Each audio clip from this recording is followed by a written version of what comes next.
விஸ்வாமித்திர மாமுனியும் ரெண்டு பேருமே வாதம் பண்ணி கொண்டிருக்கின்றார்கள். சரி, அப்போது குலகுருவாகப்பட்ட வசிஷ்டர் வருகின்றார். ஆமையா. வசிஷ்டர் வந்து நடப்பதை வேடிக்கை பார்த்தார். அப்பா தசரத மன்னா, எத்தனையோ எடுத்து செல்லுகின்றாரே இந்த விஸ்வாமித்திர மாமுனிவர். அவர் பேசையும் மீறியா நீ நடக்க போற? மாமுனிவரின் சாபத்திற்கு நீ ஆளாகி விடாதே. ஹரிராமனை அனுப்பி வைவென்று சொன்ன போது அவருக்கு கண்ணே கலங்குது, மனசெல்லாம் கவலைப்படுகின்றார்.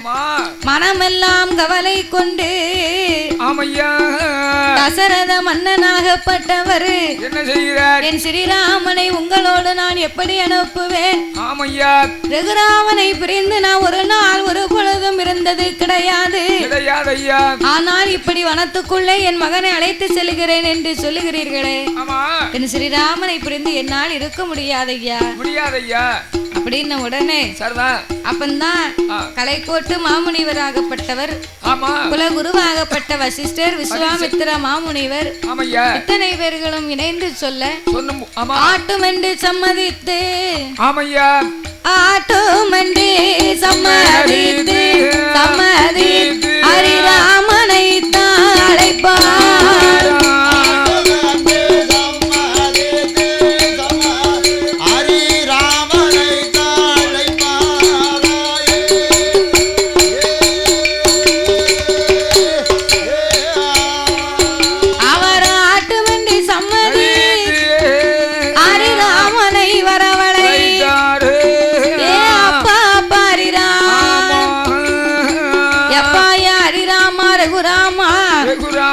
தாடகை வனத்துக்கு நீ செல்ல வேகம் மகனே. தாடகையை சென்று நீ வதை முடிக்க வேணும் என்று விஸ்வாமித்திர மாமுனிய உன்னை அழைத்துக் கொண்டிருக்கிறார். அப்படின்னு உடனே அப்பாவுடைய வார்த்தைக்கு அடுத்த வார்த்தை கிடையாது. வாழ்த்தி வரம் கொடுங்கள், நான் சென்று வருகிறேன் அப்பா. நாமல் கற்ற தொழிலுக்கு இன்னைக்குதான் வேலை வந்திருக்கு.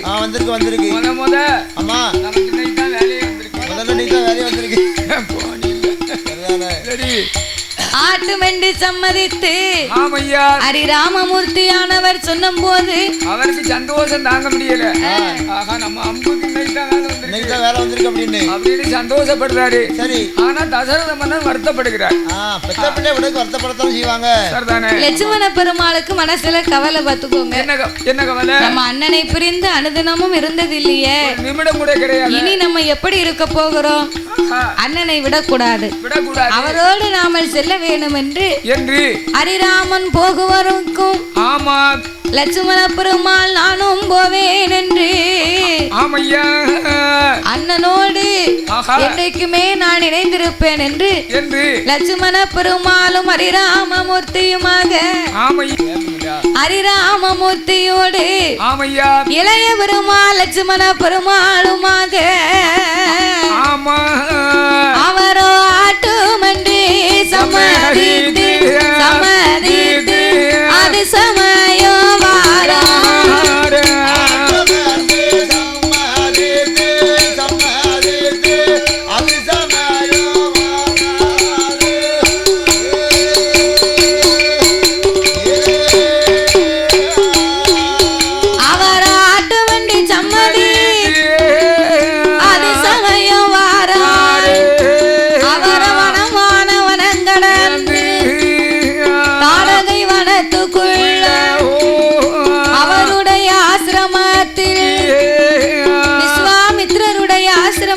வந்தடைந்தார்கள்.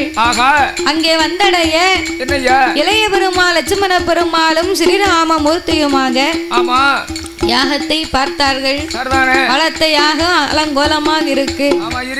நல்ல யாகத்தை வளர்க்க விடாமல் சிறுநீரை கழிப்பதும் உதிரத்தை விடுவதுமாக இப்படி யாகத்தை புனிதமானதை தடுத்து வைத்திருக்கிறாளே இந்த தாடக. இன்னைக்கு இவளை நாங்கள் வதை முடியாமல் விட மாட்டோம் ஐயா. புருஷன் பேர் தெரியுமா? மாரீசன், சுந்தரன். சுந்தரன். ஆமா, சுந்தரன் சுந்தன். ஆமா சுந்தன் சொல்லக்கூடியவன் அவன் யார்கிட்டயும் வம்பு சண்டைக்கே போவான். அதாவது எங்கனையாவது வம்பு சண்டை இழுப்பான். தாடகையுடைய மகன் தான் சுபாகுவும் மாரிசும். ஆமா ஆமா மகன் வந்து 2 பேரு, கணவர் ஒருவர், அதான் சுந்தரன். சுந்தன் என்று சொல்லக்கூடியவன் பெரிய பெரிய முனிவருடைய குடிசையை பூரா தீய பொத்தி விடுவான். மோசமா உள்ள பாத்தி. அதே மாதிரி தாடகையும் இப்படி ஒரு அட்டாவசியம் செய்து வருகிறாள். ஆமா ஆமா ஆமா நம்ம சிங்க மாதிரி. அப்படி இருக்கும்போது அதாவது ராமனும் லட்சுமணனும் வந்து விஸ்வாமித்திரர்கிட்ட என்ன சொன்னாரு தெரியுமா? என்ன ஐயா சுள்ளிகளெல்லாம் எடுத்து ஏற்பாடு பண்ணும். ஆமா எடுத்து நம்ம யாகத்தை வழங்க ஐயா. சரி 21 வகையான சுப்பிகளை கொண்டு வந்து யாகசாலையிலே போட்டு அதற்கு தகுந்தபடியான ஏற்பாடுகளோடு அக்கினி யாகத்தை வளர்க்க ஆரம்பித்தார். யாகத்துல 3 யாகம் இருக்கு. என்ன யாகமெல்லாம்? அதாவது தன்னுடைய சுயநலத்துக்கு சரி வளர்க்கக்கூடிய யாகம்னு ஒண்ணு உண்டு. அப்படின்னு ஒண்ணு இருக்கு. அது உத்தமம். ஆமா அந்த யாகமும் நல்லதுதான். நல்லது. அதே மாதிரி நாட்டு நன்மைக்கு வளர்க்கக்கூடிய யாகம் அப்படின்னு ஒண்ணு இருக்கு. ஆமா ஆமா அதுவும் உத்தமம். உத்தமம் நல்ல யாகம் தான். சரி அதே மாதிரி எதிரிகளை வீழ்க்கக்கூடிய ஒரு யாகம் இருக்கு. அப்படி ஒரு யாகம் இருக்கு. ஆமா ஆமா அதாவது எதிரியை வீழ்க்குதுன்னு சொன்னா அப்படின்னா அதாவது அதுக்கு பூராமே சரி கசப்பான பொருள்களை போடணும் போடணும் போடணும். ஆமா வேப்பங்குச்சி எரிக்கலங்குச்சி எது கசப்பா இருக்கோ ஆமா அந்த குச்சிகளை பூரா பிறக்கணும். பிறக்கணும். கும்பிட்டிக்காய். ஆமா கும்பிட்டிக்காய் தெரியுமா? கும்பிட்டிக்காய் தெரியுங்களா? கும்பிட்டிக்காயெல்லாம் காஞ்சதை போடுவாங்க. அது போல சரி இது எதிரிகளை வீழ்க்கக்கூடிய யாகம். யாகம் எண்ணெயும் கசப்பான எண்ணெய் விடணும். என்ன ஊத்தலாம்? விளக்கெண்ணெய் கசக்கும். ஆமா பின்ன எண்ணெய் கசக்கும். வேற என்னென்ன? வேப்பெண்ணெய் முக்கியமான எண்ணெய். ஆமா இப்படி கசப்பான எண்ணெய்களை ஊத்தி யாகத்தை வளர்த்தால் எப்படியா கசக்கும்? நல்ல கசப்பான எண்ணெய் சொன்னேன். ஆமா இப்படி எண்ணெய்களையும் கசப்பான சுள்ளிகளையும் சேர்த்து போட்டு அப்படியே நம்ம வளர்த்தோம்னு சொன்னா யாகம் வளர்த்தோம்னு சொன்னா அது வந்து அதர்ம யாகம். அதர்ம யாகம். ஆமா அதர்ம யாகத்துக்கு இந்த மாதிரி பொருள்கள் போடுவாங்க.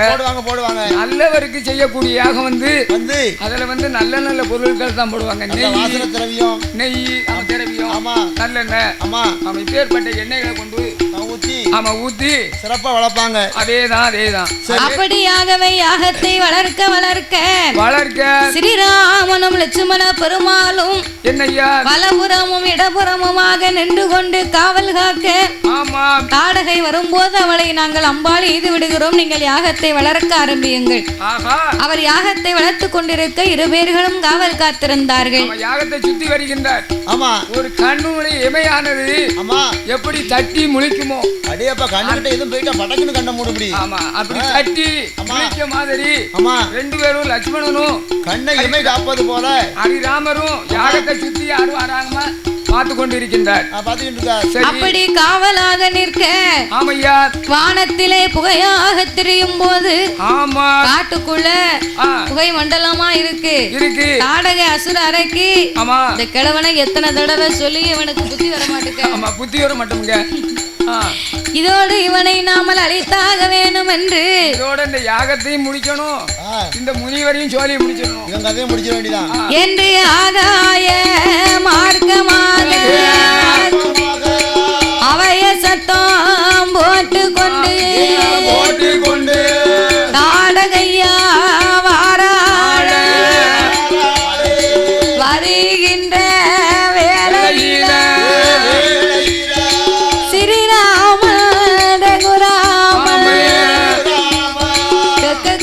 சிரித்த ஆகாய மார்க்கமாகவே அலறி கொண்டு அவன் மண்ணையும் முழுதியும் மரத்தையும் செடியையும் புடுங்கி எரிஞ்சுக்கிட்டு வர. அவன் வரும்போது பெரிய சூறாவளி காத்து வந்த காட்டில் உள்ள மிருகங்கள் எல்லாம் தன்னை போல் பறந்து கொண்டிருக்க அப்ப இந்த தாடகை அசுர அறைக்கு அவைய சத்தம் போட்டு ஆகாய மார்க்கமாகவே வந்து கொண்டிருக்கின்றார். அப்ப வந்து கொண்டிருக்க ஸ்ரீராமமூர்த்தி காவல் காத்து கொண்டிருந்தார். காட்டுக்குள்ள இப்படி அதிருது. அப்ப தாடகை வரப்போகிறாளா அப்படின்ன உடனே இப்பொழுது வந்து விடுவா தாடகை அசுர அறைக்கு அவளை பெண்ணுன்னு நினைக்காத ராமா, நீ பானத்தை போட்டு அவளை கொன்று விடு அப்படின்னு சொன்ன உடனே விஸ்வாமித்திரர் சொன்ன உடனே ஹரிராமருக்கு ரொம்ப மன கஷ்டம். என்ன கஷ்டம்? யாமனு கேட்கணும். எதற்கு? நம்ம இதுவரையிலும் நம்ம பானத்தை உபயோகப்படுத்தினது கிடையாது.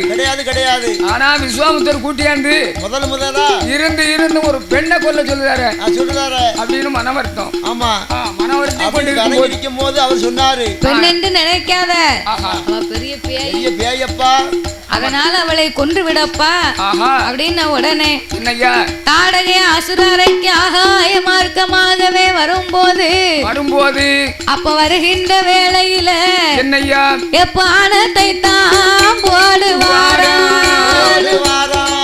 போடுவாரா அந்த பரந்தாம கோபா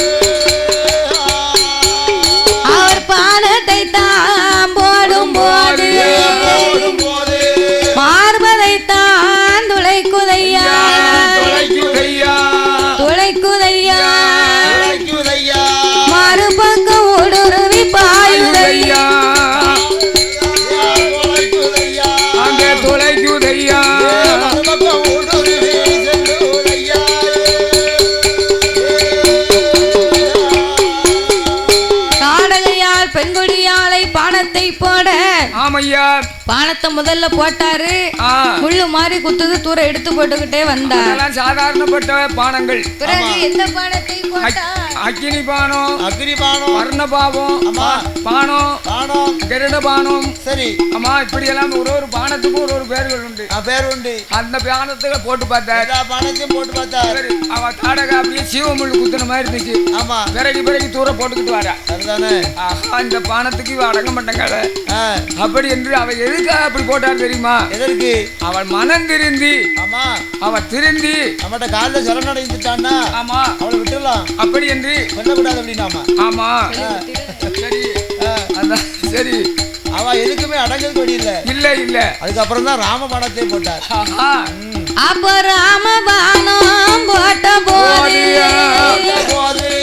பட்டு மகா மடிந்தாள், அவ மடிந்தாள், அவ மலை போல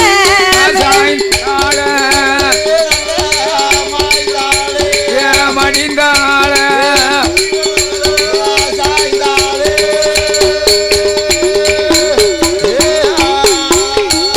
பட்டு மடிந்தா மலையா சாஞ்சதுதான். அங்க இருந்த மிருகங்கள் எல்லாம் கலந்து ஓட ஆரம்பிச்சு. அவ்வளவு சத்தம் கேட்டிருக்கு. ஆமா, ஆஹா, வானத்துல இடி அடிச்சது போல சத்தம் கேட்டிருக்கு. ஆமையா அப்படின்னு. அப்படி தாடகையவே சங்கரித்த தாமோதரனாகப்பட்டவர் ஆமையா உலகத்தின் நன்மைக்காகவே வளர்த்த யாகத்தை சிறப்பாக முடித்தார்கள். ஆமா, தாடகையை அதை முடித்து தாமோதரன் வருகின்றார்.